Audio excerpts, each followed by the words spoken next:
नमस्कार। कभी सोचा है कि भारत के दिल में कौन सा राज्य बसता है? जी हाँ, मध्य प्रदेश। और अगर आप किसी भी कम्पिटिटिव एग्जाम की तैयारी कर रहे हैं तो आप जानते होंगे कि यहाँ से जुड़े सवाल कितने जरूरी होते हैं। तो चलिए आज इस मेगा मैराथन में फटाफट मध्य प्रदेश के सारे इंपॉर्टेंट फैक्ट्स को कवर करते हैं। सबसे पहले बात करते हैं इसके साइज की। जरा इस नंबर को देखिए, 3,08,252 वर्ग किलोमीटर। ये आंकड़ा मध्य प्रदेश को एरिया के हिसाब से राजस्थान के बाद इंडिया का दूसरा सबसे बड़ा राज्य बनाता है। मतलब देश का लगभग 9.38% हिस्सा अकेले इसी राज्य के पास है। अच्छा, अब जरा इसकी मॉडर्न हिस्ट्री पर नजर डालते हैं। आज हम जिस मध्य प्रदेश को जानते हैं वो 1 नवंबर 2000 को बना, जब छत्तीसगढ़ इससे अलग होकर एक नया राज्य बना। 2011 की जनगणना तक ये आबादी के मामले में देश का 5वां सबसे बड़ा राज्य बन गया था। और आज की तारीख में यहाँ 55 जिले और 10 संभाग हैं। तो ये तो हुई राज्य की बेसिक जानकारी। अब मान लीजिए कि हम मध्य प्रदेश के मैप को ऊपर से देख रहे हैं। सबसे पहले क्या नजर आएगा? जाहिर है इसकी बाउंड्रीज। तो आइए देखते हैं कि ये किन किन राज्यों से घिरा हुआ है। ये नंबर बहुत बहुत जरूरी है, याद रखिएगा, 5। मध्य प्रदेश कुल 5 राज्यों के साथ अपनी सीमाएं शेयर करता है। इसका सीधा सा मतलब ये हुआ कि ये एक लैंडलॉक्ड राज्य है। मतलब इसकी कोई समुद्री सीमा नहीं है। चारों तरफ से ये भारत के दूसरे राज्यों से ही घिरा हुआ है। तो कौन है वो 5 पड़ोसी? उत्तर में है उत्तर प्रदेश, दक्षिण पूर्व में छत्तीसगढ़, दक्षिण में महाराष्ट्र, पश्चिम में गुजरात और उत्तर पश्चिम में राजस्थान। और हाँ, एक और जरूरी बात, मध्य प्रदेश की सबसे लंबी सीमा उत्तर प्रदेश के साथ लगती है।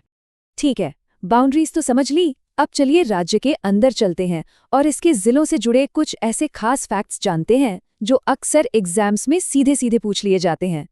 अगर हम एरिया यानी क्षेत्रफल की बात करें तो एक तरफ है छिंदवाड़ा, जो कि सबसे बड़ा जिला है, और दूसरी तरफ है नन्हा सा निवाड़ी, जो राज्य का सबसे छोटा जिला है। इस एक तुलना से ही राज्य के अंदर के स्केल का अंदाजा लग जाता है। अब बात करते हैं यहाँ रहने वाले लोगों की। 2011 की जनगणना के हिसाब से सबसे ज्यादा लोग इंदौर में रहते हैं, जो कि एक बड़ा कमर्शियल हब भी है। और वहीं सबसे कम आबादी वाला जिला है हरदा। चलिए अब राज्य के चारों कोनों को पकड़ते हैं। ये वो जिले हैं जो इसकी ज्योग्राफिकल बाउंड्रीज को डिफाइन करते हैं। सबसे पूरब में है सिंगरौली, तो सबसे पश्चिम में है अलीराजपुर, दक्षिण का सिरा है बुरहानपुर और सबसे उत्तर में पड़ता है मुरैना। ये चारों नाम याद रखने बहुत जरूरी हैं।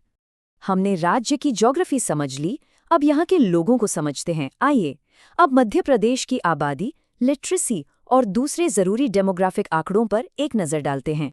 ये नंबर है 236। ये है मध्य प्रदेश की पॉपुलेशन डेंसिटी। मतलब औसतन हर एक स्क्वायर किलोमीटर में 236 लोग रहते हैं। हाँ, ये बात और है कि इंदौर जैसे शहरों में ये आंकड़ा बहुत ज्यादा होगा और हरदा जैसे जिलों में काफी कम। ये चार्ट 2011 की जनगणना के हिसाब से लिटरेसी की कहानी बताता है। देखिए, टोटल लिटरेसी रेट है 69.32%, लेकिन गौर करने वाली बात है मेल और फीमेल लिटरेसी के बीच का गैप। जहां पुरुषों की दर 78.73% है, वहीं महिलाओं की 59.24%। अगर हम इन्हीं आंकड़ों को जिलों के लेवल पर देखें तो तस्वीर और भी साफ हो जाती है। सबसे पढ़ा लिखा जिला है जबलपुर, जहां 81% से भी ज्यादा लिटरेसी रेट है। और स्पेक्ट्रम के दूसरे छोर पर है अलीराजपुर, जहां लिटरेसी रेट सिर्फ 36.1% है। अब आते हैं सेक्स रेशो पर, यानी हर 1000 पुरुषों पर कितनी महिलाएं हैं। मध्य प्रदेश का एवरेज 931 है, लेकिन यहाँ भी जमीनी हकीकत में बहुत फर्क है। बालाघाट में ये आंकड़ा शानदार 1021 पर है, तो वहीं भिंड में ये चिंताजनक रूप से सिर्फ 837 है। लोगों को समझने के बाद अब बात करते हैं राज्य की पहचान की और इसके एडमिनिस्ट्रेशन की। चलिए मध्य प्रदेश के स्टेट सिंबल्स और इसकी पॉलिटिकल बनावट को समझते हैं। ये हैं राज्य के ऑफिशियल सिंबल्स। राजकीय पशु बारहसिंघा, पक्षी दूधराज, पेड़ बरगद, मछली महाशीर और राजभाषा हिंदी।